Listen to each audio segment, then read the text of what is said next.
hottest zip codes in 2021. All right. So now, as far as the market is concerned, this is just what this person published. Okay, Realtor.com. What's her name? Danielle. She says the hottest cities and the hottest zip codes, based on what? Are people moving there? What? Right? 10 hottest zip codes, right? So not 15, 10, right? That home buyers are eager to escape busy urban centers. So I don't know if you watched the previous video that I did, right? So people are not necessarily, like I said, people are moving from urban areas to suburbs, right?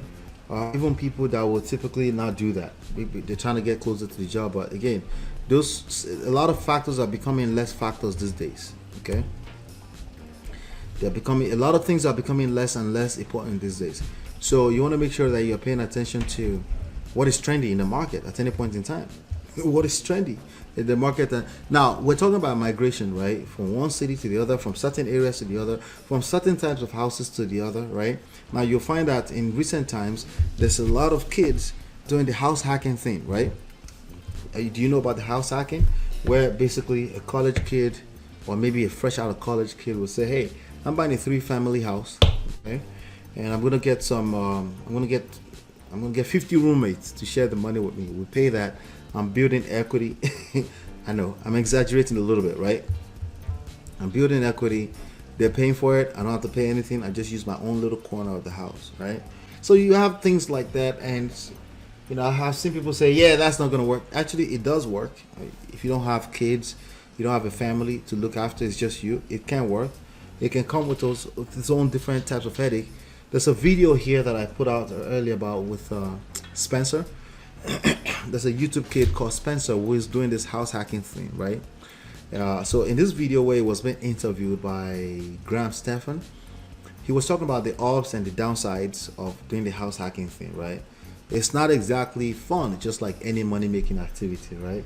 The only thing that makes any money-making activity fun is if you enjoy doing it, right?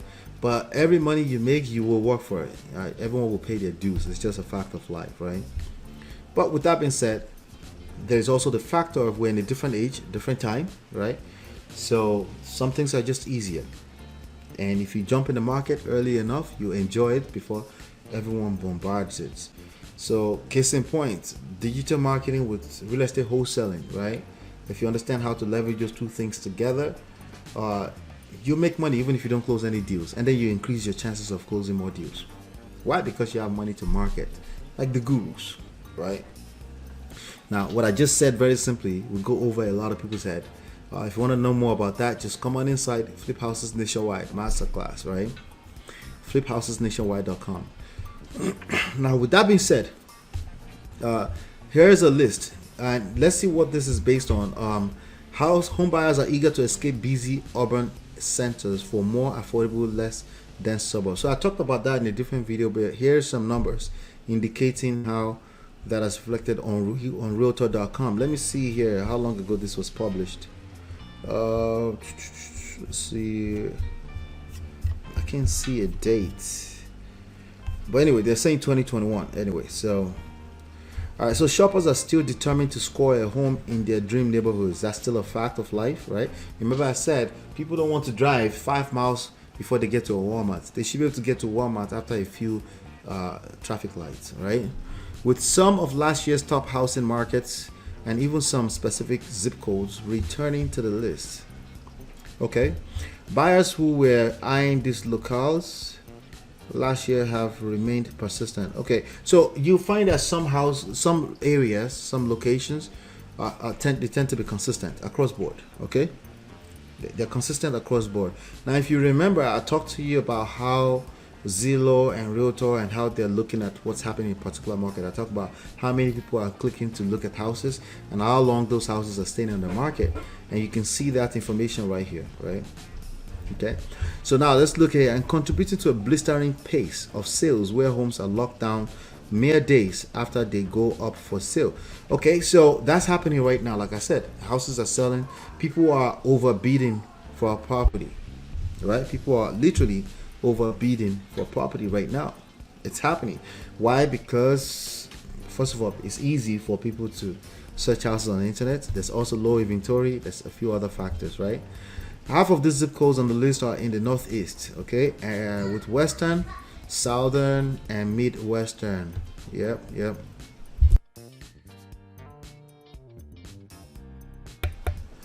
All right, so see, Realtor's hottest zip code rankings take into account two aspects. Okay, so market demand, right? Like I said earlier, the pace of the market as measured by the number of days on the market. We talked about that on a different video. You should look out for that video in the last few days. And then how many unique viewers? Unique viewers. Now, the difference between unique viewers and viewers is some people come to look at the same house over and over again. Unique viewers is individuals, right? Actually, how many individuals are looking at this houses, right? Yeah.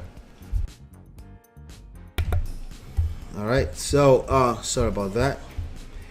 All right, so you can see that data here. So this is the top 10, as they're saying. Whereas Colorado Springs in Colorado, West Ion Dequoit in New York. I've never heard that before. Apparently, people want these houses, but again, this is for New York State. This is that's good numbers right there. Peabody in Massachusetts, $700,000 homes. Okay, viewers per property. So how many people are looking at the properties? How long houses are? I mean, look at all these numbers. These are less than 10 days on the market in these towns. You see why they're desirable right now? Again, I mentioned this in another video. Go back and watch it, right? The title of that video is Real Estate Demand. So make sure you watch that video where I explain the two variables. Clicks, that's precisely how many unique viewers I meant to say, and the time on the market, right? All right, so we have Manchester in New Hampshire, Brentwood in North Carolina, Lincoln Village in Ohio, Milford, Massachusetts. Okay, you can see this viewers per properties, right? Viewers per property. This number is extremely high. So the higher this number, right? Obviously, that means people really want these houses, right? Okay, 264. The lowest on this list is the Colorado one, right? I'm trying to understand that number a little bit better, but you get the point, right? The more number of viewers per property, the more desirable the property is, right? If the house is on the market for less than 10 days in any given market, I'll take that every day. See, there's a lot of people trying to flip houses, and they have to estimate 60 days on the market because you just never know. A lot, especially newbies, they end up paying way too much for a property, and then the house is sitting on the market, and they're now praying that this house will sell, and that's the worst situation you want to find yourself ever. Because but the people that understand the market, they know how to wait for the right type of deal, and that way they're able to put in the right type of work. They're able to deal with only certain parts of the town. Now, I'm not saying you should go into these cities only. That's not what I'm saying by any stretch. I'm only sharing this with you so you can, again, shape your mindset around determining real estate value. One of the biggest problems that I see people have in general, one of the biggest problems I see them have is they don't have the proper mindset around evaluating the piece of property. Honestly, they also transfer that behavior to many other aspects of life. There's something called value. It's in the eyes of the beholder. You don't get to determine for the market what is valuable or not. You just don't. That's not how it works, okay? The way these things work is that the market determines the value. So you need to wait for the market and make sure the timing is always right for you, because the timing is not always going to be right for a particular individual in the market, but the timing is always right. And the worst thing you can be doing is trying to game the market or trying to time the market. If you engage in such activity, you will lose money, especially as a newbie. And that's what I wanted to share with you. If you want, I have a particular software that I use to evaluate these things. But if you want more information about that, just comment inside fliphousesnationwide.com.